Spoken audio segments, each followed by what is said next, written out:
No, said Jackson with a shy little smile. I'm sorry, I won't play hide-and-seek. It was Christmas Eve, and there were 14 of us in the house. We had had a good dinner, and we were all in the mood for fun and games. All, that is, except Jackson. When somebody suggested hide-and-seek, there were loud shouts of agreement. Jackson's refusal was the only one.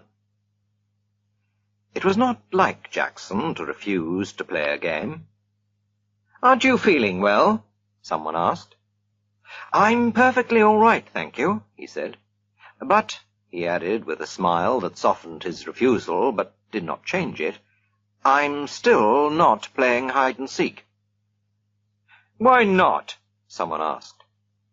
He hesitated for a moment before replying. "I sometimes go and stay at a house where a girl was killed. She was playing hide-and-seek in the dark. She didn't know the house very well. There was a door that led to the servants' staircase. When she was chased, she thought the door led to a bedroom. She opened the door and jumped, and landed at the bottom of the stairs. She broke her neck, of course." We all looked serious. Mrs. Fernley said, "How terrible! And were you there when it happened?" Jackson shook his head sadly. "No," he said, "but I was there when something else happened. Something worse." "What could be worse than that?" "This was," said Jackson. He hesitated for a moment, then he said, "I wonder if any of you have ever played a game called Smee. It's much better than hide-and-seek. The name comes from It's Me, of course. Perhaps you'd like to play it instead of hide-and-seek. Let me tell you the rules of the game. Every player is given a sheet of paper. All the sheets except one are blank. On the last sheet of paper is written Smee. Nobody knows who Smee is except Smee himself, or herself. You turn out the lights, and Smee goes quietly out of the room and hides. After a time, the others go off to search for Smee, but of course they don't know who they are looking for. When one player meets another, he challenges him by saying, Smee. The other player answers, Smee, and they continue searching. But the real Smee doesn't answer when someone challenges. The second player stays quietly beside him. Presently they will be discovered by a third player. He will challenge and receive no answer, and he will join the first two. This goes on until all the players are in the same place. The last one to find Smee has to pay a forfeit. It's a good, noisy, amusing game. In a big house, it often takes a long time for everyone to find Smee. Perhaps you'd like to try. I'll happily pay my forfeit and sit here by the fire while you play." "It sounds a good game," I remarked. "Have you played it too, Jackson?" "Yes," he answered. "I played it in the house that I was telling you about." "And she was there? The girl who broke—" No, said someone else. "He told us he wasn't there when she broke her neck." Jackson thought for a moment. "I don't know if she was there or not. I'm afraid she was. I know that there were 13 of us playing the game, and there were only 12 people in the house. And I didn't know the dead girl's name. When I heard that whispered name in the dark, it didn't worry me. But I tell you, I'm never going to play that kind of game again. It made me quite nervous for a long time. I prefer to pay my forfeit at once." We all stared at him. His words didn't make sense at all. Tim Vaus was the kindest man in the world. He smiled at us all. "This sounds like an interesting story," he said. "Come on, Jackson, you can tell it to us instead of paying a forfeit." "Very well," said Jackson. And here is his story. Have you met the Sankstons? They're cousins of mine, and they live in Surrey. 5 years ago they invited me to go and spend Christmas with them. It was an old house with lots of unnecessary passages and staircases. A stranger could get lost in it quite easily. Well, I went down for that Christmas. Violet Sangston promised me that I knew most of the other guests. Unfortunately, I couldn't get away from my job until Christmas Eve. All the other guests had arrived there the previous day. I was the last to arrive, and I was only just in time for dinner. I said hello to everyone I knew, and Violet Sangston introduced me to the people I didn't know. Then it was time to go into dinner. That is perhaps why I didn't hear the name of a tall, dark-haired, handsome girl whom I hadn't met before. Everyone was in rather a hurry, and I am always bad at catching people's names. She looked cold and clever. She didn't look at all friendly, but she looked interesting. And I wondered who she was. I didn't ask because I was sure that someone would speak to her by name during the meal. Unluckily, however, I was a long way from her at table. I was sitting next to Mrs. Gorman, and as usual Mrs. Gorman was being very bright and amusing. Her conversation is always worth listening to, and I completely forgot to ask the name of the dark, proud girl. There were 12 of us, including the Sangstons themselves. We were all young, or trying to be young.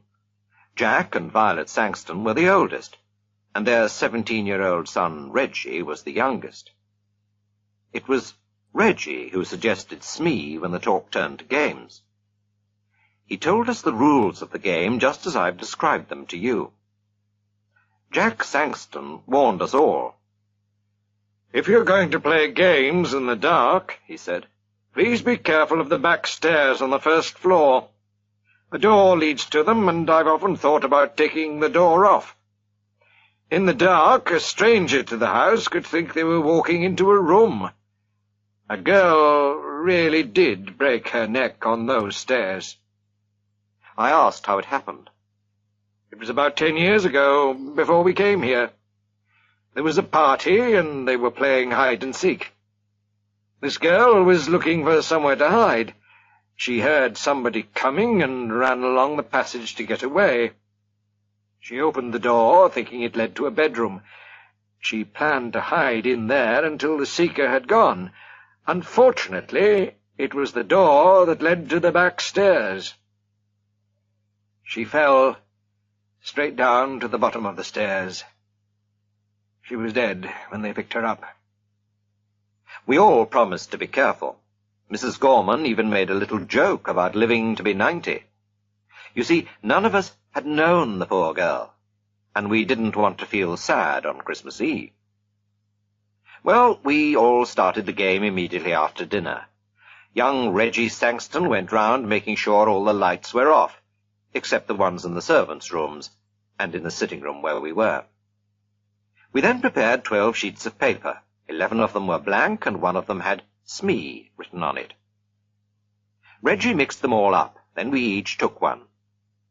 The person who got the paper with Smee on it had to hide. I looked at mine and saw that it was blank. A moment later, all the electric lights went out. In the darkness, I heard someone moving very quietly to the door. After a minute, somebody blew a whistle, and we all rushed to the door. I had no idea who was Smee. For 5 or 10 minutes we were all rushing up and down passages and in and out of rooms, challenging each other and answering, "Smee? Smee!"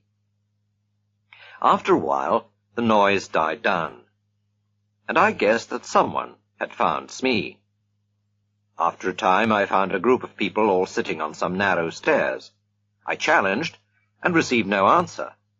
So, Smee was there. I hurriedly joined the group. Presently 2 more players arrived.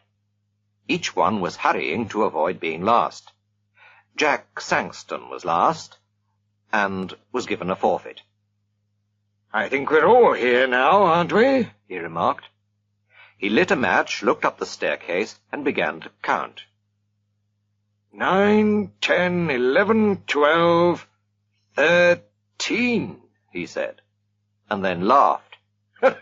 That's silly. There's one too many. The match went out, and he lit another and began to count. He got as far as 12. Then he looked puzzled. There are 13 people here, he said. I haven't counted myself yet. Oh, nonsense, I laughed. You probably began with yourself, and now you want to count yourself twice. His son took out his electric torch. It gave a better light than the matches, and we all began to count. Of course, there were 12 of us. Jack laughed. Well, he said, I was sure I counted 13 twice. From halfway up the stairs, Violet Sangston spoke nervously. I thought there was somebody sitting 2 steps above me. Have you moved, Captain Ransom? The captain said that he hadn't. But I thought there was somebody sitting between Mrs. Sangston and me. Just for a moment, there was an uncomfortable something in the air. A cold finger seemed to touch us all. For that moment, we all felt that something odd and unpleasant had just happened, and was likely to happen again. Then we laughed at ourselves and at each other, and we felt normal again. There were only 12 of us, and that was that. Still laughing, we marched back to the sitting room to begin again. This time, I was Smee. Violet Sangston found me while I was searching for a hiding place. That game didn't last long. Soon there were 12 people, and the game was over. Violet felt cold and wanted her jacket. Her husband went up to their bedroom to fetch it. As soon as he'd gone, Reggie touched me on the arm. He was looking pale and sick. "Quick," he whispered. "I've got to talk to you. Something horrible has happened." We went into the breakfast room. "What's the matter?" I asked. "I don't know. You were Smee last time, weren't you? Well, of course, I didn't know who Smee was. While Mother and the others ran to the west side of the house and found you, I went east. There's a deep clothes cupboard in my bedroom. It looked like a good hiding place. I thought that perhaps Smee might be there. I opened the door in the dark and touched somebody's hand. 'Smee?' I whispered. There was no answer. I thought I'd found Smee. Well, I don't understand it, but I suddenly had a strange cold feeling. I can't describe it, but I felt that something was wrong. So I turned on my electric torch, and there was nobody there. Now, I am sure I touched a hand, and nobody could get out of the cupboard because I was standing in the doorway. What do you think?" "You imagined that you touched a hand," I said. He gave a short laugh. "I knew you would say that," he said. "Of course I imagined it. That's the only explanation, isn't it?" I agreed with him. I could see that he still felt shaken. Together we returned to the sitting room for another game of Smee. The others were all ready and waiting to start again. Perhaps it was my imagination, although I'm almost sure that it wasn't. But I had a feeling that nobody was really enjoying the game any more. But everyone was too polite to mention it. All the same, I had the feeling that something was wrong. All the fun had gone out of the game. Something deep inside me was trying to warn me. "Take care," it whispered. "Take care." There was some unnatural, unhealthy influence at work in the house. Why did I have this feeling? Because Jack Sangston had counted 13 people instead of 12? Because his son imagined he'd touched someone's hand in an empty cupboard? I tried to laugh at myself, but I didn't succeed. Well, we started again. While we were all chasing the unknown Smee, we were all as noisy as ever. But it seemed to me that most of us were just acting. We were no longer enjoying the game. At first I stayed with the others, but for several minutes no Smee was found. I left the main group and started searching on the first floor at the west side of the house. And there, while I was feeling my way along, I bumped into a pair of human knees. I put out my hand and touched a soft, heavy curtain. Then I knew where I was. There were tall, deep windows with window seats at the end of the passage. The curtains reached to the ground. Somebody was sitting in a corner of one of the window seats, behind a curtain.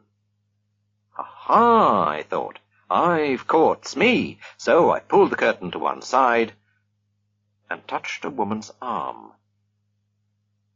It was a dark, moonless night outside.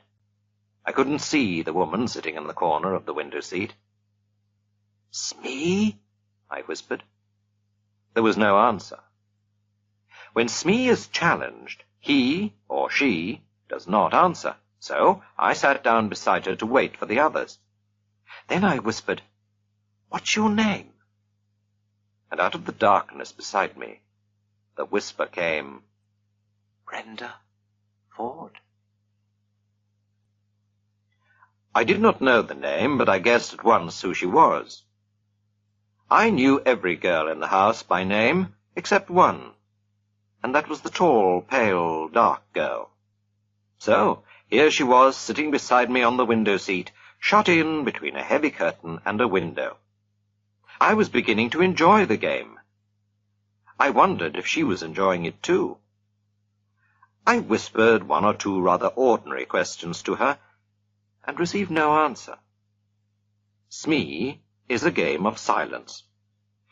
It's a rule of the game that Smee and the person or persons who have found Smee have to keep quiet. This, of course, makes it harder for the others to find them. But there was nobody else about. I wondered, therefore, why she was insisting on silence. I spoke again, and got no answer. I began to feel a little annoyed. Perhaps she is one of those cold, clever girls who have a poor opinion of all men, I thought. She doesn't like me, and she is using the rules of the game as an excuse for not speaking. Well, if she doesn't like sitting here with me, I certainly don't want to sit with her. I turned away from her. I hope someone finds us soon, I thought.